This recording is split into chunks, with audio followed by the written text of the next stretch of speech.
das Winx para uma audiência que não conhecia o desenho. Vamos viajar. Mais ou menos 3 meses ao passado. Em um dia como qualquer outro, um rapaz chamado Wendel Brazuca estava entediado e sem nada para fazer. Oh meu Deus, estou tão entediado e sem nada para fazer. É pra entrar no personagem, seu filho da puta, continuando. Em meio a mais uma de suas crises existenciais, acompanhada de pensamentos completamente aleatórios, ele acabou se lembrando de um dos seus desenhos favoritos quando ele era uma criança, o Clube das Winx. E nisso ele acabou pensando o seguinte: como eu tô sem nada pra fazer, eu acho que eu vou assistir uns 3 episódios da 3ª temporada, só pra matar a saudade. Mal sabia o rapaz que isso faria ele voltar a adorar o desenho, e que ele passaria os últimos 3 meses maratonando tudo que houvesse no Clube das Winx. Ou seja, todas as 8 temporadas, os filmes, os spin-offs, até os especiais que ninguém lembra. E é por essa razão que eu decidi fazer essa mega tier list sobre o Clube das Winx. Ai, catapimbas, acho que eu desloquei o braço. E por que isso é uma mega tier list? Excelente pergunta, convidado que está fazendo uma participação especial nesse vídeo e que o canal está na descrição. Como nosso companheiro aqui falou, eu fiz uma mega maratona de tudo que envolve o Clube das Winx. Então nessa mega tier list, eu vou justamente classificar tudo que envolve o Clube das Winx. Ou quase tudo. Esse vídeo não vai ter Pop Pixies e nem Fate a Saga Winx, porque um deles é um spin-off muito distante da série original e o outro porque eu fiquei com preguiça de assistir. É mentira, ele não assistiu porque ele tem preconceito com adaptações live action. Ei! Tá, é verdade. Mas de resto tá tudo aqui. As temporadas, os filmes, os especiais da Nick, o World of Winx e o Descobrindo a Magia da Itália, que é o mais recente. Aclarado tudo isso, pegue suas asas de fada feitas com cerol e vamos começar com o vídeo mais másculo desse canal. E eu tô falando bem sério.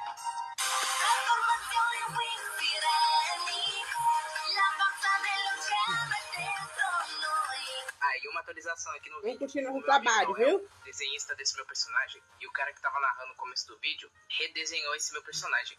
E olha como ficou. Se você não achou que eu fiquei um protagonista bonitão, você tá mentindo. Antes de começar o vídeo, eu vou falar um pouco sobre como essa tier list vai funcionar. Se quiser, podem até pular essa parte. Para fazer esse vídeo, eu decidi que eu quero trazer algo diferente. Para avaliar cada filme e temporada, eu vou levar 2 formas de classificar em consideração. Uma sendo uma classificação mais comum, digamos assim, onde eu vou avaliar cada temporada pelo que eu gostei e não gostei em cada uma. E a outra, eu não sei se eu consigo explicar muito bem. Já ficou claro para vocês que o Clube das Winx é um desenho muito importante para mim. Eu até já contei isso em um outro vídeo. Por isso eu achei que avaliar o desenho só pelos pontos bons e ruins ia ficar meio vago. Então eu também quero avaliar cada temporada pelo valor que cada uma representa pra mim. Se é uma temporada que eu vi quando criança e me traz boas lembranças. Se é uma que eu só vi quando mais velho e eu a vi sem ter nostalgia. Se é uma temporada que eu não gostava quando criança e depois de mais velho eu passei a gostar, ou vice-versa, e etc. Acho que assim vai dar uma dinâmica bem interessante pro vídeo. Até porque, querendo ou não, já que o Clube das Winx fez parte da minha vida por vários anos, eu acabei crescendo junto com o desenho. E a minha visão sobre ele mudou muito com o passar do tempo. Afinal, o Wendel que viu o Clube das Winx quando eu tinha 6 anos não é o mesmo Wendel que viu a primeira e a segunda temporada pela primeira vez quando eu tinha 13 anos.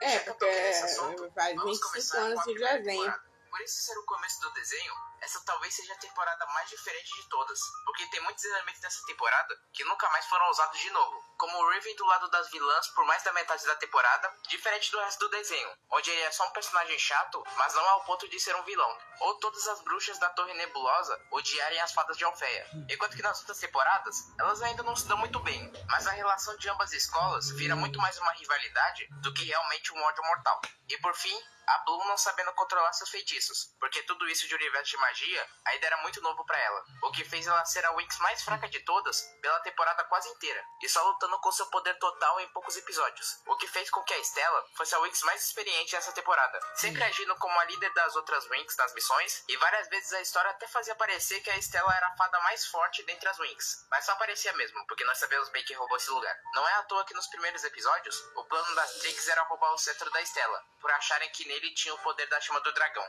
E até a animação nos primeiros episódios episódios é muito diferente do resto do desenho. Às vezes essa temporada até parece um Clube das Winx de outra dimensão, o que não é algo ruim. Pelo contrário, tudo isso deixa essa temporada com uma aura bem única. E no geral, o que eu mais gosto na primeira temporada é a simplicidade dela. Os níveis de poder das personagens ainda era muito baixo, e a história e as lutas não eram muito longas ou complexas. O que foi bom até, porque isso permitiu que essa temporada tivesse muito tempo para se focar em apresentar os personagens e o universo do desenho. E é muito legal ter episódios inteiros só explorando a interação entre as Winx. Também acho e como muito ao legal. decorrer da temporada, elas se tornam amigas cada vez mais próximas. Então eu acho que é justo colocar ela no S. Essa não é minha temporada favorita. Ela fica em terceiro lugar, mas eu consigo entender porque tanta gente tem essa como favorita.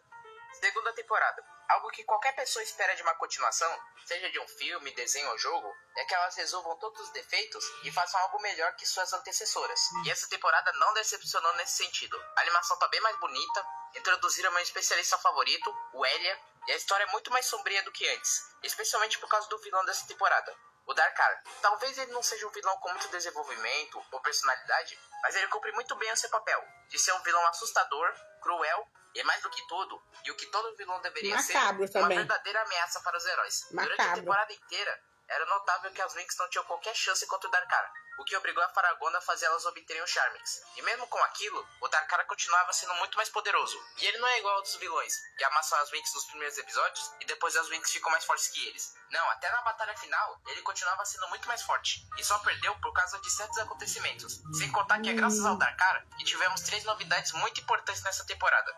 A primeira é a Aisha. Meu nome é Layla, como nova integrante das Winx. E apesar de não ser a minha Winx favorita, eu gosto bastante da personalidade forte e impulsiva dela, e eu entendo porque ela é a favorita da maioria dos fãs. A segunda é as Pixies, que indiscutivelmente são até hoje as melhores personagens de ligação das Winx. As Selkies não tem nem metade do carisma que as Pixies têm, e nem me deixe falar da crise demais da sétima temporada, porque senão eu vou ficar puto antes da hora. E por último, a Bloom transformada em Bloom Sombria, que foi uma ótima saída dos escritores pra Bloom continuar tendo destaque nos últimos episódios, ao mesmo tempo que todas as outras Winx tivessem um papel importante na trama. Isso que eu falei pode ter parecido algo meio nada a ver, mas é que pra quem não sabe, na comunidade de O Clube das Winx, mais especificamente na comunidade gringa, tem um meio muito forte de que a Bloom tem um protagonismo tóxico, porque o desenho dá muito foco na Bloom e não permite que outros personagens tenham tempo de tela. O que é uma afirmação que eu não concordo muito, e mais pra frente eu vou até falar o porquê. E não vamos nos esquecer que a Bloom Sombria tem até hoje o título de Rainha dos AMVs do Clube das Winx. Se você é fã do Clube das Winx e nunca viu nenhum desses AMVs de transformações sombrias com alguma música de rock no fundo, você não teve infância. Ok, zoeiras à parte, pra mim o ponto mais alto dessa temporada, e o que me fez ficar apaixonado por ela, é como ela evoluiu os personagens da primeira temporada. Deixa eu tentar explicar.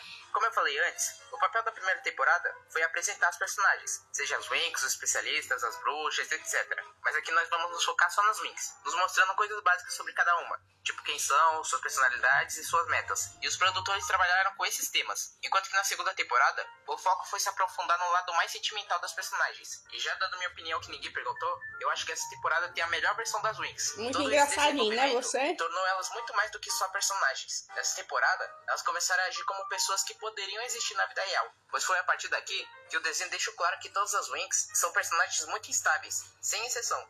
E vamos combinar que instabilidade é algo bem comum dos seres humanos, especialmente quem é adolescente. Falo isso por experiência própria. Então quando o personagem tem isso, ele se torna muito mais fácil para o público se identificar do que um personagem perfeitinho sem defeitos. Ou às vezes não. Também depende se o personagem for bem escrito. E eu sei que na primeira temporada também tinha momentos das Winx lidando com situações difíceis, mas aqui é muito mais recorrente. Tem vários episódios com cena das Winx quebradas emocionalmente e depois superando seus sentimentos com a ajuda das demais. E o Charmix é o que mais reforça isso. Pra muitos pode ser só um acessório que dá poder extra pras Winx, e realmente ele é, mas a forma que colocaram pra conseguir ele foi muito interessante. Para conseguir o Charmix, uma fada precisa superar seus próprios medos. Por exemplo, a Layla nos primeiros episódios se sentia muito isolada do resto do grupo, e não se sentia parte das Winx. Nos episódios depois, nós vemos o passado dela, e descobrimos que ela tem medo de ficar sozinha por causa de traumas. Até que ela supera seu medo em uma situação difícil e obtém o Charmix. Viram? É muito mais do que só um poder. É uma parte do desenvolvimento da personagem. Uma recompensa pela personagem ter conseguido evoluir. Já deu pra ver que essa temporada evoluiu muito da primeira. Então ela vai pro S também, e na frente da primeira, sendo a minha segunda temporada favorita. Agora, lembra no começo do vídeo que eu disse que eu também ia classificar as temporadas pelo valor de cada uma? Muito maior agora. Eu não fiz já isso foi até agora. As duas agora eu nunca vi essas duas temporadas quando eu era criança, porque a TV Cultura, que era onde eu assistia, nunca transmitiu elas. Então eu não achei que ia ser preciso. diferente da próxima, que é a terceira temporada. Eu já vou colocar ela no S, e na frente das duas primeiras, porque ela é disparada a minha temporada favorita de todas. Mas pra ser assim, teve que acontecer muita coisa. Agora chegou um momento que eu vou falar sobre a minha vivência com o desenho. Quando eu era criança e assisti o Clube das Winx na TV Cultura, de longe a temporada mais reprisada de todas foi a quinta. Eu não lembro